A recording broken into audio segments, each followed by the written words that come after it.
into these protests that's going on right now, because it's like one of those things where it's like, guys, like when I talk about us reacting and acting out of emotion, this is exactly what I'm talking about. You know, we're not really, and part of it goes towards, you got a lot of young people, because if you watch some of the tapes on this, you see a bunch of young guys getting involved in this stuff, and what do we know that's the issue right now? A lot of us, we're sitting around watching. There's nothing else going on but to pay attention to what's happening, right? Our jobs are gone. You know, the economic situation is not looking too well. So if we watch something like this, yeah, now I'm angry. I'm all of a sudden emotional because we don't have any leaders to help us keep this stuff in check. So now you're gonna go out and destroy all these other businesses, destroy all these other surroundings, just because we refuse to just take the moment to think, use the kind of power that we have within ourselves, which is literally voting and going out and making sure that these people are held accountable, like you said earlier, hitting them where it hurts, their pockets, hitting them where it hurts, right? Instead, we end up destroying our own communities. Look at downtown Madison right now. Some of the buildings are still boarded up from the last protest that went down. Some of the business owners haven't recovered. And now we're still in this pandemic. The dealerships, first of all, the auto industry, they're having a hard time right now in this climate. So now you burn down their business. Who knows if they're going to come back for good, right? And then not just them, the employees they have that were in support of what's going on, now they have to go off and look for it. So it's one of those things where if we just take the time to really think, all right, this affects everyone. Everyone. If you want real change, attack the pocketbooks of the people that it matters. Yeah, and you don't have to be violent to do so. If history has taught us anything, you know, you can do a sit-in or a boycott or something like that, where you can circle a government building, joining hands and refusing to let go. Don't let nobody in, don't let nobody out. Yep. And keep it that way. Those were the days back of a protest. Yep. There are ways of doing things without having to be violent and destructive. Absolutely. You know, but over the course of time, with this whole me generation and my feelings matter crap, bullshit. you know, a lot of people have forgotten about these things. Or a lot of people have forgotten the strength that it took. I mean, can you just imagine, instead of all the riots and the protests we had during that George Floyd situation, if everybody was at that police station, in hands, circling that place, and the cops can't do their job, get in or out, and you had everybody there, just the presence alone in the right way, that's not only doing it the right way, but that's also a reality check. Exactly. Like, hey, we're the people and we run this. All right, we want justice and we want justice now. And on top of that, if you're proving that you're nonviolent, you're taking away that justification from the state to use violence against you. Because when people don't and that's the thing with these young people, man, and I'm young myself, but it frustrates me to see this, because it's like, you guys don't understand. When things get violent, it goes into the government's favor. They love it when you go violent, because they use that as an opportunity to not only seize more power, but to institute more controls, more. You're giving them the leverage. This is what they're waiting for. This is it. So if you want to talk about the power of peaceful protest and the optics of it, if we're peaceful, we're doing our thing, you're gonna garner more support. Kind of I'm gonna reference the George Floyd again. When the peaceful protest started kicking up in everyone's hand, that public opinion, public perception, you got the whole globe involved in that all of a sudden, right? But then when it turned violent, right, it gave power to the state. They got more riot gears and things like that. I mean, even in Kenosha, they started forming riot lines immediately. So it's one of those things where if we can do things in a peaceful way, we win. We can show the state that, hey, and that's the thing with these politicians and why not a lot of things get done. I'm even just starting to realize it. They don't fear the people. They don't fear the people they govern. That's the problem. And I'm not saying fear in the way of, there's going to be violent retaliation. I'm not advocating for that. I'm saying that these politicians, these people we put in power, they don't fear us. They don't fear the power that we have in terms of voting and to get their butts out of there if they don't take responsibility for their state, their cities, things like that going on. They need to fear the people again. How do we get that back? Because I've been thinking about it. It's a very confusing thing. They don't listen to us because they don't fear us. They don't fear the power the people have. And it's not so much that, and I think for a great percentage of people, it's not that we want the government to fear us. We want them to respect us. Yeah. And I think that's what it comes down to. I mean, fear is a hell of a motivator. And it is one hell of an intimidator at that. Yeah. And a lot of people don't realize that. You know, and you brought up a good point earlier. You talk about how all these really young kids and things like that are out here, and the negative BLM portion of it. You know, and I have to say it that way because I don't believe everybody in the BLM is trying to do things the wrong way. Absolutely. But you know, you got the negative aspect of that. Then you got all these Tide Pod eating and you know what I mean? They're doing the right thing. And I'm like, and it just kind of coincides back with what we talked about in the last system.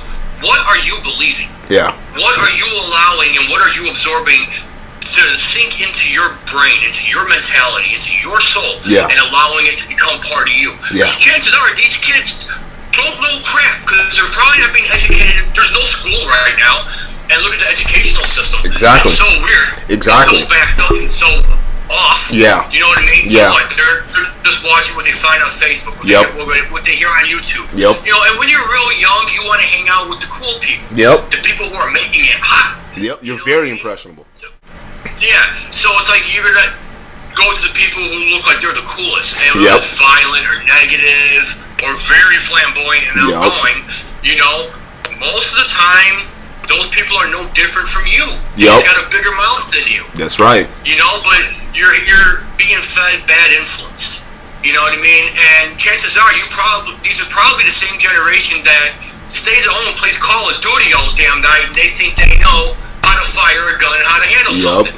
Until the situation arises and that's when reality sets in. And before I go further, if it's okay with you, there's a special message I want to send out because I saw this on Facebook and it really pissed me off. Share with us. What we're talking about. There's a guy by the name of Ryan Littleton. Okay. But goes by Ryan Lewis. Maybe I have the names wrong, but maybe not. But he's from Antioch, Illinois, and he was coming out to, I believe it was Kenosha or Madison. But he was coming to one of these protests or something like that, and he had his gun and he was shooting people. Thinking he was doing something noble. Wow. 17 years old. You little shit. I hope you get your ass whooped. Yeah. You have been brainwashed and you are doing something completely wrong. And he wants to say his mind. And he's probably the same guy who said, well, my life was in danger. Well, you just walked into a war zone, dumbass. Stupid. It's such a clown. You were looking for an excuse. You were looking for a reason to fire off a gun. You're an idiot and you should be arrested. No, 100%. And those are the kind of kids that I'm talking about here. Parents should have had his ass at home. When they found out what he was going to do, they should have kept his ass home. Thank you. And put the foot in that ass if they caught wind about what they were going to do. Yep. Haven't we had enough shootings with guns in kids' hands? Yep. Now we got to worry about that, and we got to worry about the police killing people. Yep. There's enough killing going on altogether. Yep. No, you brought up two great points. You brought up two fantastic points. One is, first of all, we saw, that whole that Chaz thing when they took over the city in Seattle, that nonsense that went on, and the government had the power to stop it, and finally when it hit the mayor's house, then they stopped it. But when you watch that, it almost seemed like all those young kids, they were playing out some kind of weird fantasy, right? Like this is some kind of like weird revolution and things like that. You see what I'm saying? With this weird romanticized kind of like way, and it's like, when you look at it, it's like, reality has not set in yet. Reality is people could die, and people were getting shot in those autonomous zones. People were getting killed. People were getting hurt, injured left and right. It wasn't until reality set in and say, hey, this is some Call of Duty game. You can carry around an AR-15 and go around walking around. People think differently. People react differently when they see that. And the second point you brought up was the parents. The parents. If you look around these protests and you see all these young individuals getting involved in that, where are their parents? Where's your parents? The kid that's walking around with a gun shooting people in the head, where is that kid's mom? Where is that kid's dad? Where are you? You're going to sit there and blame the kid? Yeah, part of the blame goes on the kid, but where are you? Right. I mean, he's 17. He's at the age where he's lying to the parents. He's not even eligible to vote. He can't even vote yet. He's not a legal age either. Jesus. I know. Accountability. Where's accountability? We got to, and there needs to be a strong movement now. And I think realistically, I'm not even gonna focus on what's going on the protest. I need to focus on the parents. Like, you guys are bringing these children into the world, and you have to understand that these are our next generation of leaders. And right now, if you look across this landscape, they aren't acting like they have. They don't even have any sense of who themselves are, letting themselves to be swayed like this. So we need to start paying extra close attention to our future leaders and start to reel them back and get them back on track. And that means parents around the country, you got to start paying attention. If your kids are involved in this stuff, you got to start. Hey, sit down. Let me talk to you for a second. Let me talk to you about what's going on. Let me talk to you about, in the world of politics and all this stuff. So you're not getting your information from some guy on Facebook or some people on YouTube or something like that. That's biased in some kind of way. You're getting the honest opinion on what's happening, and not only just on politics, but how you should be as an individual, how you should conduct yourself in society at large. And you have to just sit there with your kid and say, hey, son, 17-year-old, 16-year-old, 18-year-old, I failed in terms of prepping you for this world. Okay, let me help you and show you what's actually happening. Because if we start corralling our kids and bringing our kids back home and educating them in the way of freedom and being independent, we're gonna start to see a lot less of this. We're going to start to see a lot less of this, but you also have to understand that there's a force working against us too, because they want kids emotional. They want kids to go out and act in certain ways because it benefits certain political people. So it's one of those things where you are fighting against institutions right now.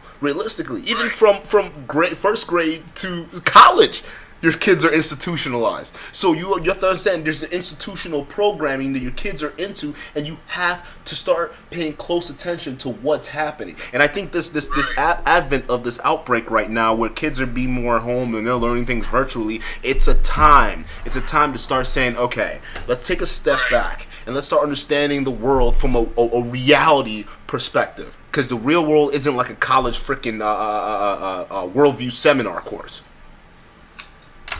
Well, I think everything. I mean, we can sit here and blame the school systems and things like that, and that's fine. I mean, yeah, they're going to get a great percentage of what they learn from there through the educational system and what they learn from their friends and teachers. But everything comes back down to the home. Yep. Everything comes back down to the home. And I don't care if it's a big happy Brady Bunch go-lucky happy family home, or if it's a broken home with a single mom working 2 jobs. Yep. Whatever the case may be, everything comes down to at the home, and first off, I feel bad for parents because it feels like their hands are tied. They can't bond and communicate and effectively discipline. That's true. Like the way it was when I was growing up. Because when I grew up in an age where you mouthed off, you got your ass whooped. Yep. You know what I mean? You got the belt, the switch. You learned respect because there were consequences to your actions. Yep. And now it's like parents can't, all that stopped when they had to start telling kids, hey, your feelings matter. You're right, they do matter. But when they're clearly in the wrong, doing something dead in the wrong, you gotta play a game called Tat That Ass. Yep. In the words of Eddie Griffin, right? Pain keeps you out of the penitentiary. And you can't say, honestly, the government can say whatever the hell they want. Yep. The government can implement whatever the hell they want. Fact of the matter is, the government aren't the parents of your kids. You're the parent. Yep. And that's the thing, too. You're the one they're learning from. You're the one they're following the example of. And you got to learn to teach them that respect for your parents. Yep. It's in one of the 10 Commandments. You know, since the dawn of time, thou shalt honor thy mother and Absolutely. father. Whether they're good or bad, you do the right thing. Yeah. You know what I mean? And it's been because a lot of those things are there is why we have this lag in society that the government doesn't respect us. Yeah. It's because we don't have much respect for one another or ourselves. Yeah. And that goes to part of what we talked about in our last podcast together when we did, and we're talking about incremental changes that are being influenced in us, right? First, it starts with getting the kids separated from the home. Then it comes to turning them against the family, and you see these influences. When we even look at it now, and we're talking about how do we get to this point where parents don't have the effective tools to discipline their kids and make sure that their kids are on point, right? It didn't just start right now. It started way back, right? With the slow introduction of, hey, your parents aren't that good. Maybe you should move away from your families, right? You see TV shows that come out where these teenagers who, my parents don't respect me, my parents don't love me, so I'm just gonna go do something else. So it influences that culture to the point where now people are turning against their family, and then we come here and we're asking the questions: where are the parents? Why don't have the tools to properly discipline your kids? And you look at all this stuff, it's like, yeah, the problem didn't just start.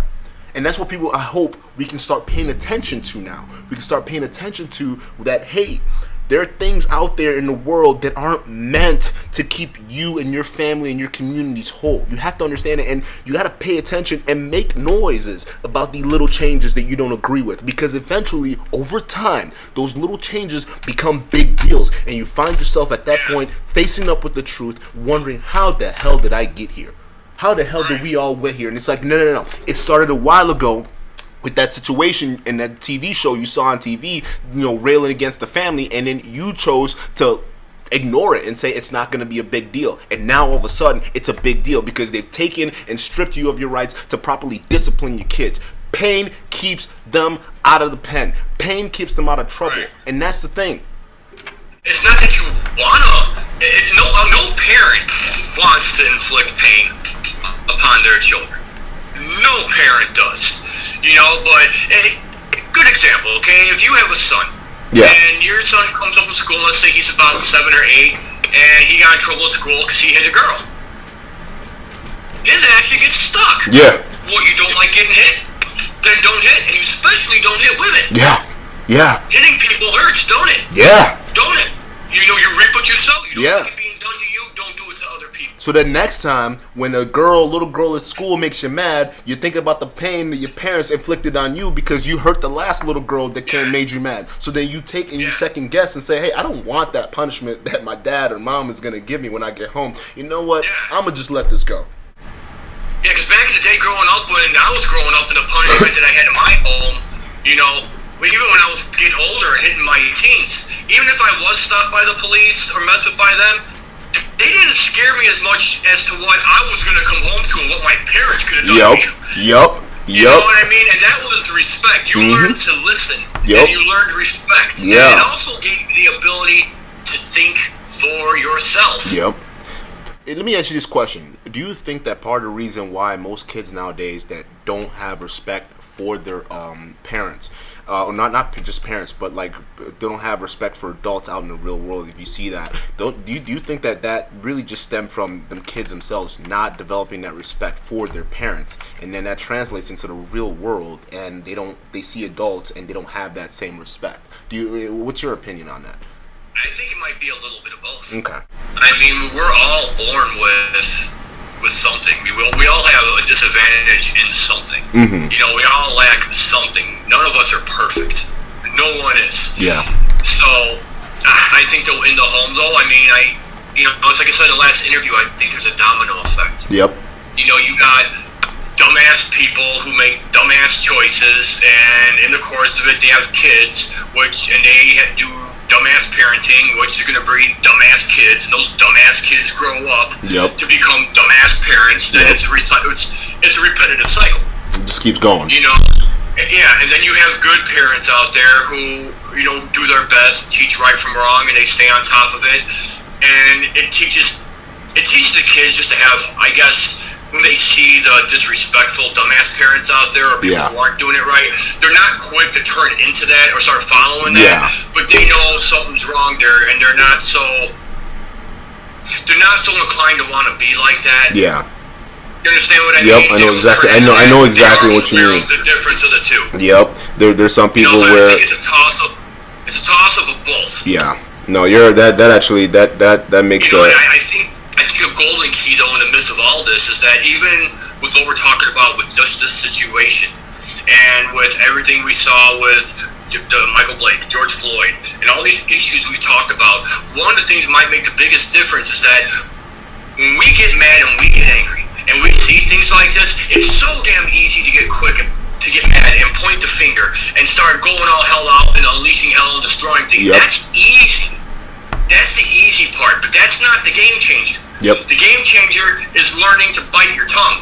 Boom. And starting to look behind the picture like something's really wrong with those people for them to be acting like this and doing this. What the hell happened? Yeah. Just like we're sitting here analyzing things right now. Yeah. We have to look at it the same way when we see situations like that. Absolutely. By all means, be pissed off, be mad, do what you gotta do to get justice, but there's no need for violence. Yep. When you're doing those things, you're giving them all the ammunition they need, and you're acting no better than them. Mm-hmm. All right, Mike, we're gonna start wrapping up here, but I'm gonna give you the last word. What do you got to say for the people? No,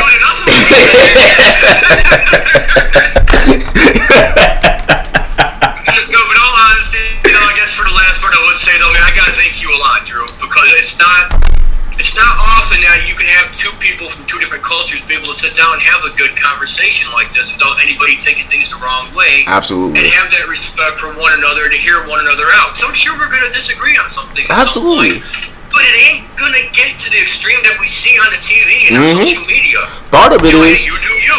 Exactly. You do you. I always say. Exactly. I don't have an ego. That's the thing, that's part of the reason where like self-awareness come into play. And I'm sure you don't either. It's one of those things where, look, man, if I'm wrong and someone else has a different opinion than I do, I'd like to know if I'm wrong. I'd like to know, because I'm the kind of person where it's like, I want to get at least a very concrete view of understanding my reality that I'm existing in right now. So why would I let something like my ego get in the way of understanding that? If someone has a different perspective, I'm just gonna listen. I'm not, if we have our disagreements, that's fine, but I'm not gonna let that get to the point where I'm gonna start attacking or antagonizing like you see with the media at large and other people when they interact with others. And that's why it's so rare, because ego itself is another emotion, and we let ourselves just fall victim to it. So it's like you can see other people who they get into these discussions, and all of a sudden their ego gets in the way. Their emotions get in the way. They block all. Goes a long way. It does. It really does.